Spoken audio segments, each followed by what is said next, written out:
नमस्कार. आत्ता आपण बघतोय काकडी थालीपीठ रेसिपी.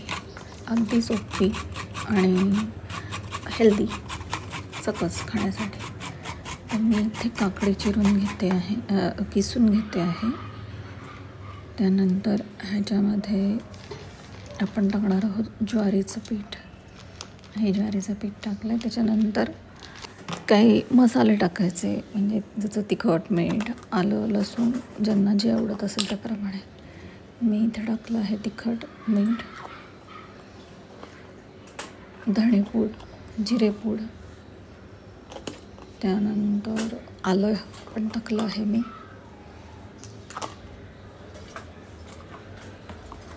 हळद, हिंग या गोष्टी इथं टाकलेल्या आहेत. आपल्याला हवी तर आपण इतर भाज्याही टाकू शकतो. कांदा टाकू शकतो, कोथिंबीर टाकू शकतो. माझ्याकडं इथं काकडी अवेलेबल होती, कोथिंबीर होती, पण मला फार कंटाळा आला होता ती निवडायचा, त्यामुळं मी फक्त काकडी टाकली आहे. त्यानंतर हे भिजवायचं दाखवायचं होतं पीठ, पण माझा काहीतरी गोंधळ झाला ते ऑन ऑफ करण्यामध्ये कॅमेरा, त्यामुळं ते भिजवल्याचं व्हिडिओ आलाच नाही आहे. तर आता हे पीठ भिजवून घेतलं होतं. एक 5-10 मिनटं तसंच ठेवून द्यायचं. त्यानंतर आता हे पीठ थोडंसं एकसारखं केलं आणि आता तव्याला तेल लावून घेते आहे मी. ते बाहेर कशाचा तरी आवाज येतो आहे पाण्याचा. त्यानंतर तेल लावून घेतलं आणि आता हे थालीपीठ आपण पीठ म्हणजे थापून घ्यायचं व्यवस्थित. खूप जाड नाही करायचं आणि अगदी पातळ पण नाही करायचं, मीडियम ठेवायचं.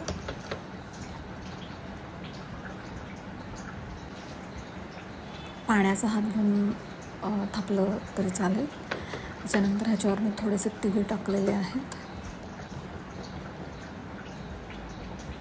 आपण ह्याच्यात कोथिंबीर टाकू शकतो, मेथी टाकू शकतो, पालक टाकू शकतो, दुधी भोपळा टाकू शकतो, अशा अनेक भाज्या टाकू शकतो. आता इथं माझा लायटर काही चालेल ना, त्यामुळं मी काडीने गॅस पेटवला आहे.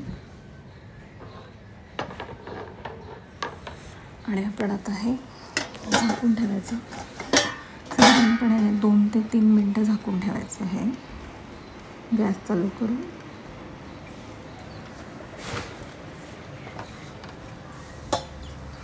त्यानंतर ताट गरम झालं का बघायचं. वरती असं चटका बसत असेल ना ताटाला की काढायचं. पीठ हाताला लागतं का बघायचं. पीठ हाताला लागत नसेल तर ते झालेलं आहे. मी इथं तेल टाकलेलं आहे. थालीपीठाला तेलाचा वापर जरा बऱ्यापैकी करावा लागतो. अगदीच नाही टाकायचं असं नाही करू शकत, कारण की मग ते नंतर कोरडं होतं थालीपीठ. मग या बाजूने पण आपण तेल टाकायचं आहे. आणि तुम्ही जेव्हा या थालीपीठामध्ये भाज्या घालता, आपण जेव्हा घालतो तेव्हा ते थालीपीठ मऊ होतं. नुसतं पिठाचं केलं ना तर ते खूप कोरडं होतं. मग तेव्हा तर अजूनच तेल टाकावं लागतं. पण जेव्हा आपण भोपळा किंवा काकडी अशा भाज्या टाकतो त्या मुळात पाण्याचं कंटेंट असतं, त्यामुळं ते ओलसर होतं. तर आता हे आपलं थालीपीठ तयार झालेलं आहे आणि मी काढून घेतले. हे आपण मुळात उसळीबरोबर खातात थालीपीठ आणि लोणी, पारंपरिकरित्या दही, आपण चटणी किंवा हे पण वापरू शकतो, सॉस.